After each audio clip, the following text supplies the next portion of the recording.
जरा बताएं भारत फोर्ज का अब जो इम्पोर्टेंट लेवल्स पे कहाँ पे मोमेंटम देखने मिलता है कि यहाँ पे तो और ज़्यादा यहाँ पे अब लगता है कि और मोमेंटम आगे जाते हुए देखने मिल सकता है, तो क्या इम्पोर्टेंट लेवल्स रह सकते हैं खास करके आने वाले 1-2 हफ्ते में भारत फोर्ज के लिए? शॉर्ट टर्म मोमेंटम अच्छा है। 1100 का सपोर्ट स्टॉक ने पकड़ रखा है और उसके बाद एक प्रॉमिसिंग रिवर्सल फॉर्मेशन है। मुझे लगता है एक रैली के बाद एक कंसोलिडेशन देखने को मिला है। ओवरऑल भी अगर हम मंथली पे भी देखते हैं तो ये मंथ में 5% तक उससे भी ज्यादा गेन्स आ रहे हैं। बट फिर भी अगर फ्रेश एंट्री करने तो मैं एक दिन वेट करूंगा, तो मंडे के दिन फ्रेश एक व्यू के साथ आऊंगा। बट अगर मैं सिर्फ शॉर्ट टर्म सेटअप के ऊपर ध्यान देता हूँ तो 1100 का सपोर्ट है, अगर वो मेंटेन रहता है तो स्टॉक में ये बुलिश मोमेंटम जो बना हुआ है वो कंटिन्यू रहेगा। ऑन द हायर साइड 1220 1240 तक के लेवल्स निकल के आ रहे हैं।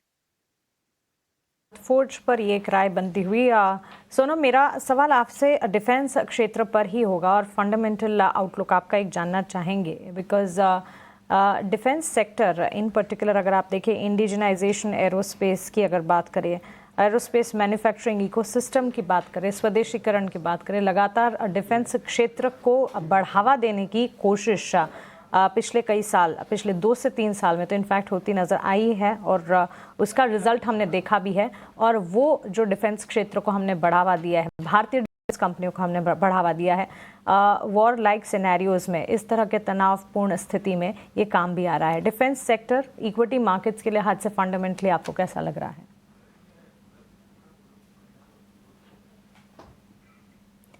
Sonam, please unmute yourself. Yes. तो जैसे आपने बात की यहाँ पे मानसी, भारत सरकार इंडिजनाइजेशन ऑफ डिफेंस, भारत का ना सिर्फ डिफेंस इक्विपमेंट इंडिया खुद मैन्युफैक्चर करना चाह रहा है, बट वो एज एक एक्सपोर्टर ऑफ डिफेंस इक्विपमेंट भी बनना चाह रहा है बाकी देशों के लिए। और ये फोकस भारत सरकार का इस सेक्टर पे बना हुआ है, जिसकी वजह से आपने देखा है कि डिफेंस सेक्टर पिछले कुछ सालों में आपको बहुत अच्छी ग्रोथ मिली है। कुछ ऐसे स्टॉक हैं जैसे HAL या BEL, जिसमें आपको मोर देन 80% CAGR के नंबर मिल चुके हैं। ये सेक्टर अपने टॉप से पिछले साल में करेक्ट हुआ था और अब हम देख रहे हैं कि उसमें एक अपवर्ड मोमेंटम आ रहा है। जो रिसेंट मोमेंटम है यहाँ पे मानसी, ये जो इंडिया पाकिस्तान वॉर के एस्केलेशन की वजह से हो रहा है।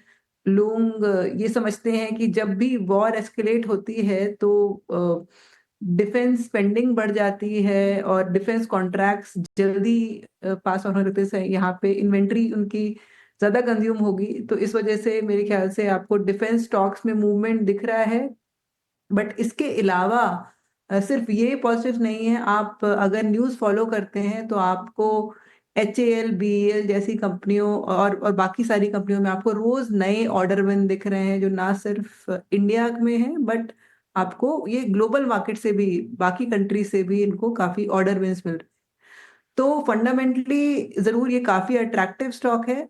बट हाँ, मतलब इसको इस सेक्टर में हमने ये भी देखा है कि बहुत ही sharp up and down moves भी हो सकते हैं।